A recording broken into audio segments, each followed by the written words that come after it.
আসসালামু আলাইকুম প্রিয় দর্শক, আবারও চলে আসলাম নতুন আরও একটা রেসিপি ভিডিও নিয়ে। আজকে তৈরি করে দেখাবো আনারসের ক্যান্ডি বা আনারসের রিং মোরব্বা। তৈরি করাটা একদম সহজ আর এটা খেতে অনেকটা ক্যান্ডির মতো লেগেছে আমার কাছে। আপনারা চাইলে বাসায় এভাবে বাচ্চাদেরকে পাইনঅ্যাপল ক্যান্ডি তৈরি করে দিতে পারেন। ভীষণ মজাদার এবং তৈরি করা একদম সহজ। চলুন পুরো রেসিপি দেখে নেওয়া যাক। ভালো লাগলে অবশ্যই একটি লাইক দিয়ে কমেন্ট করবেন, শেয়ার করবেন এবং চ্যানেলটি সাবস্ক্রাইব করে না থাকলে সাবস্ক্রাইব করে পাশে থাকবেন। একটা ছোট সাইজের আনারস নিয়ে নিচ্ছি, আর আমি এটা আগে কখনো ট্রাই করিনি, এজন্য আমি ছোট আনারস দিয়ে তৈরি করে নিচ্ছি। প্রথমে আনারসের বোটার সাইডটা কিছুটা কেটে ফেলে দিচ্ছি, যতটুকু কাটা সম্ভব। তো ধারালো ছুরি দিয়ে কাটবেন অথবা বটি দিয়েও কাটতে পারেন। তো এরপরে একটু মোটা মোটা করে, প্রায় হাফ ইঞ্চি থেকে একটু মোটা করে আমি এরকম স্লাইস করে কেটে নিব আনারসটাকে।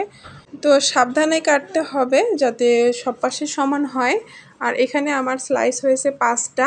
তারপরে আমি এগুলোকে একটি স্টিলের গ্লাস দিয়ে এরকম খোসার সাইডটা থেকে মাঝখানটা কেটে নিব। তো আমার কাছে বড় কুকি কাটার নেই, এই জন্য আমি স্টিলের গ্লাস দিয়ে কেটে নিলাম আর খোসার সাইডটা ফেলে দিলাম। এরপরে ছোট একটা কুকি কাটার দিয়ে মাঝখানের শক্ত অংশটা আলাদা করে নিব। তো এইভাবে কিন্তু প্রত্যেকটা রিং তৈরি করে নিব। দেখুন কতটা সুন্দর লাগছে দেখতে। আর সাইডে যে গাছের অংশগুলো দু একটা বের হয়েছে সেগুলো একটু কেচি দিয়ে কেটে নেবেন, তাহলে কিন্তু সুন্দর পরিষ্কার হয়ে যাবে। তো এভাবে করে প্রত্যেকটা রিং কিন্তু আমি কেটে নিচ্ছি। আমি আরও একটা আপনাদেরকে দেখিয়ে দিলাম। একদম সহজ, তবে একটু সাবধানে করতে হবে, রিংগুলো ভেঙে যেতে পারে। তো আমার 5টা স্লাইস থেকে আমি 4টা বের করতে পেরেছি আর একটা ভেঙে গিয়েছে। তো এখন চলে যাচ্ছি পরবর্তী স্টেপে। তো চুলায় একটা প্যান বসিয়ে দিয়েছি আর 4টা আনারসের রিং এখানে এভাবে বসিয়ে দিচ্ছি। তো একটার উপর একটা উঠিয়ে দেওয়া যাবে না, তাহলে ভেঙে যাবে। এরকমভাবে কিন্তু তৈরি করতে হবে। হাফ কাপ পরিমাণ চিনি দিয়ে দিচ্ছি। আর চুলার আঁচটায় পর্যায়ে থেকে মানে প্রথম থেকে শেষ পর্যন্তই লোতে রাখতে হবে। হাইতে রাখলে কিন্তু চিনিটা ক্যারামেল হয়ে যাবে আর এটা খেতেও ভালো লাগবে না, পোড়া পোড়া একটা গন্ধ আসবে। তো কিছুক্ষণ পর পর আমি হালকা এরকম উল্টিয়ে দিব আর চুলার আঁচটা লোতে রেখে কিন্তু রান্না করতে হবে, তা না হলে আনারসগুলো সেদ্ধ হবে না। তো নিশ্চিত করতে হবে যেন আনারসগুলো খুব সুন্দর মতো চিনির পানির মধ্যে সিদ্ধ হয়।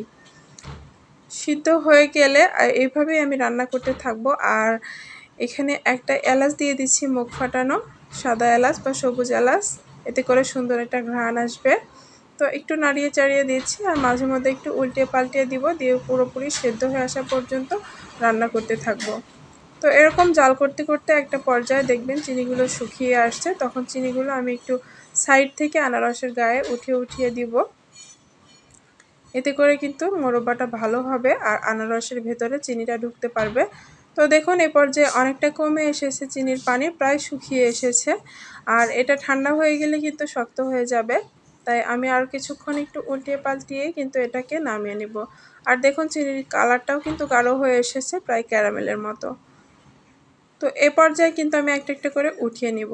আর একটু শক্ত হয়ে গেলে কিন্তু আর উঠানো যাবে না, প্যানের সাথে লেগে যাবে। তো উঠিয়ে একটা প্লেটের মধ্যে একটু ফাঁকা ফাঁকা করে রেখে দিচ্ছি। এক জায়গায় রাখলে কিন্তু একসাথে লেগে যাবে, পরে আলাদা করতে পারবেন না। এটা ঠান্ডা হওয়ার পর আপনারা চাইলে পাউডার সুগারের মধ্যে একটু গড়িয়ে নিতে পারেন। আর যেহেতু আমি অল্প পরিমাণ করেছি তাই আমি আর পাউডার সুগারের মধ্যে গড়িয়ে নিলাম না। তো আপনারা চাইলে এই প্রসেসে কিন্তু ছোট করে কেটে অথবা এরকম রিংয়ের মতো কেটে যেভাবেই হোক এই মোরব্বা বা ক্যান্ডিটা বাচ্চাদের তৈরি করে দিতে পারেন। বাজারে কেনা ক্যান্ডি থেকে অনেক স্বাস্থ্যসম্মত। আর আনারসের এই ক্যান্ডিগুলো বা মোরব্বাগুলো কিন্তু একটা হালকা টক টক একটা ঘ্রাণ রয়েছে, যেটা অনেকটা পাইনঅ্যাপল ক্যান্ডি বাজারে কেনা যে ক্যান্ডিগুলোর মতো আমার কাছে সেরকম একটা টেস্ট লেগেছে। আর দেখুন দেখতেও কতটা আকর্ষণীয় লাগছে। ঠান্ডা হয়ে গেলে কিন্তু এটা শক্ত হয়ে যাবে, একদম মোরব্বার মতো। উপরটা শক্ত আর ভেতরটা কতটা জুসি চিনির ক্যারামেল দ্বারা। দেখুন দেখতে কিন্তু অনেকটা আকর্ষণীয় লাগছে আর খেতেও কিন্তু ভীষণ মজা লেগেছে আমার কাছে। তো আমি প্রথমবার তৈরি করেছি, ভেবেছিলাম কেমন না কেমন লাগবে, এজন্য অল্প পরিমাণ তৈরি করেছি। ট্রাই করব পরবর্তীতে বেশি করে তৈরি করা। তো আনারসের এই মোরব্বা বা পাইনঅ্যাপল ক্যান্ডি রেসিপি আপনাদের কাছে কেমন লেগেছে সেটা আমাকে কমেন্ট করে জানাবেন। আর যদি ভালো লাগে অবশ্যই একটি লাইক দিয়ে দিবেন আর চ্যানেলটি সাবস্ক্রাইব করে না থাকলে সাবস্ক্রাইব করে দিবেন। আর যদি বেশি ভালো লাগে তাহলে প্রিয়জনদের মাঝে রেসিপিটি শেয়ার করে রাখতে পারেন বা আপনার নিজস্ব টাইমলাইনে শেয়ার করে রাখতে পারেন, পরবর্তীতে তৈরি করতে পারবেন। আজকের মতো এখানে বিদায় নিচ্ছি। সবাই ভালো থাকবেন, সুস্থ থাকবেন, আমার পরিবারের জন্য দোয়া করবেন। আল্লাহ হাফেজ।